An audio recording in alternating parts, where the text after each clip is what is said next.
Hello, this is Glamstract here. Another video, another review. Today's video is all about primers, my top and bottom picks of 2024 primers. And again, when I say top and bottom picks of 2024, it does not mean a primer that launched this year. Just generally what I found myself using the most and what I found myself using the least, what I liked to my skin and what I did not like. These could have launched 4 or 5 years ago. These could have launched a week ago. Let's go right into it and let's start with one of my top picks, which you've seen these in many videos, especially in the past. This is the Laure Mercier Pure Canvas primer. This is the Hydrating primer, the blue tub. I know now they've changed it. I still got the old packaging. I know they've sort of repackaged. I don't know if they've done something to the formula as well, probably, but I'm not 100% sure now. Something that I love about this is that it is, just like it says, extremely hydrating to the skin. Not the most pleasant of smells. It smells like damp water, but I love this primer. This primer is just like a dream. It's hydrating. The skin feels, revitalized, and it suits all sort of foundations. It really works with all foundations. And I don't have much to say about this. Primer video, I never done a primer only video. This is my first time, so I'm gonna find it really hard to really go in very descriptive about primers. But all I can say about this particular one by Laure Mercier is that it's extremely hydrating. It feels flawless on the skin. It gives a lovely natural dew, almost like a water dew on the skin, and it suits all type of foundation that I ever used.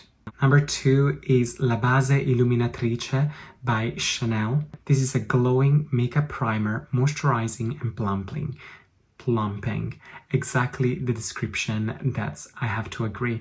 It is lovely moisturizing. It does have a subtle luminosity to it that comes from the almost like a fine, extremely flat, fine glitter that you cannot even see unless you have a magnified glass. I think that's where it comes from, that plumped and moisturizing effect on the skin. Glides on like a dream. It's beautiful. It works with numerous type of foundation.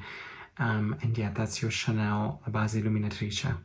Next one, we have the Tom Ford Traceless Soft Matte Primer. I particularly love to use this primer when I apply more luminous foundations, more hydrating, more balmy, ultra moisturizing foundations. So I like to create almost like a balance, that I balance it out with a mattifying primer that kind of like fills my pores ever so slightly. It does have that soft silicone finish, but it's not over silicone. It still feels almost like a cream. And that's what I love about this particular primer. It goes well with a lot of different types of foundation, especially the very moisturizing and luminous ones, because it's just that perfect balance. Next is the Sublimage Le Soins Perfecteur by Chanel. Another Chanel primer. It is beautiful. So here we got the Sublimage skincare properties in this. You got that vanilla plain foliar, all about regenerating the skin, hydrating the skin, resculpting the skin, giving that lovely luminosity. So that's what I love, and it really goes well with different types of foundations. It doesn't really clash, as far as I know, that all the foundation that I've tried doesn't really clash with any of them. That's what I love about this, and obviously the luxury of having this accessory in your collection, which is beautiful. It's Chanel, but also the properties of it is beautiful. You can even just wear this as a normal moisturizer because of the skincare in there. So yeah, this is, I would say, the most luxurious primer I own. It's beautiful. Last but not least, on my top of my 2024 primers is I think is Discontinued, and it breaks my heart because I have replaced it with something else that I did not enjoy. But the Forever Skin Veil with SPF 20 by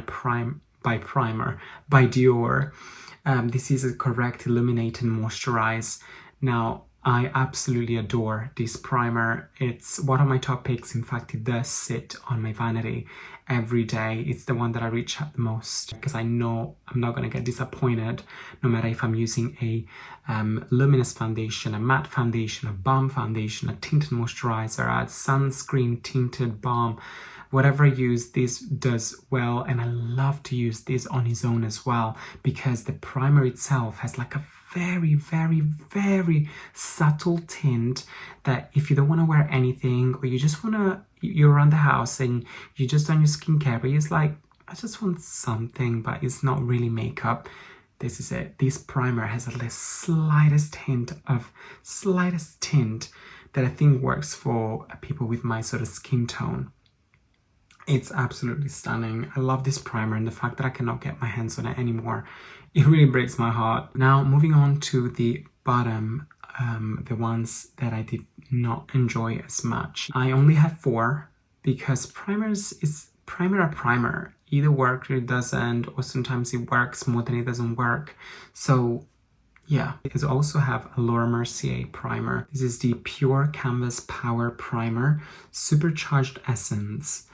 I did not find this particularly good. It did not feel like anything. It didn't do anything special. Plus, another thing that annoys me is that the pipette does not work.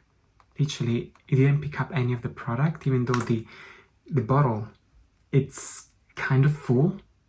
And I don't understand why the pipette just doesn't pick anything. Nothing comes out, and then all the build up around that it creates and it gets old and crusty. It's, I don't know, just not a fan of this. Another one that I did not find particularly mind-blowing, even though it was a favorite in 2018 apparently, by Allure Best of Beauty award winner. It's this Coconut Skin Smooth Priming Moisturizer by First Aid Beauty. Again, nothing that really blew my mind. As far as I remember, it did break me out when I used this. I don't know if it's the amount of, I don't know, perfume, even though it says with no perfume in it. I don't know. But it just did not enjoy it. I know this is like a lot of people's favorites and I'm gonna break a lot of people's hearts, but I actually did not enjoy this primer at all. I'm talking about the Tatcha, the Silk Canvas primer. Is like a putty primer. They have to kind of scoop out. Presentation, stunning. It just went into my pores. It didn't feel organic. It felt too much on the skin, too thick. Even though I used a little bit, and it's not like I used too much. It just didn't work for me. If you have any advice, I think I've mentioned this in videos before, but if you have any advice on how to use this primer, please let me know. But I absolutely did not like this primer. Likewise, for the Porefessional primer from Benefit, this is literally silicone. It's silicone on the skin, and no thank you, I'm not doing that. If it was a soft silicone, okay, but because it literally makes your skin feel like paper, I'm not putting that on my skin, thank you. And that's all. That's all the products I have to share with you. Tops and bottoms primers of 2024. Now is your time to let me know, because I would love to hear if you've used any of these primers before. What is your personal opinion? Please comment down below and let me know what's your top picks and what are your bottom picks. I'm really always open to trying new things, especially when it comes to cosmetics. I'd love to hear your opinion. And if you like this video, please give it a thumbs up. But also if you didn't like this video, give it a thumbs up as well, because why not? Let's spread the love. And unless you are already, please subscribe to my YouTube channel. It really helped me grow and make more videos for you, even though I've been pretty absent lately, but I'm trying my best. And you can head over to my Instagram as well, and you can find me there at Glamstract. Thank you so much for watching, and hopefully I'll see you in my next video. Bye.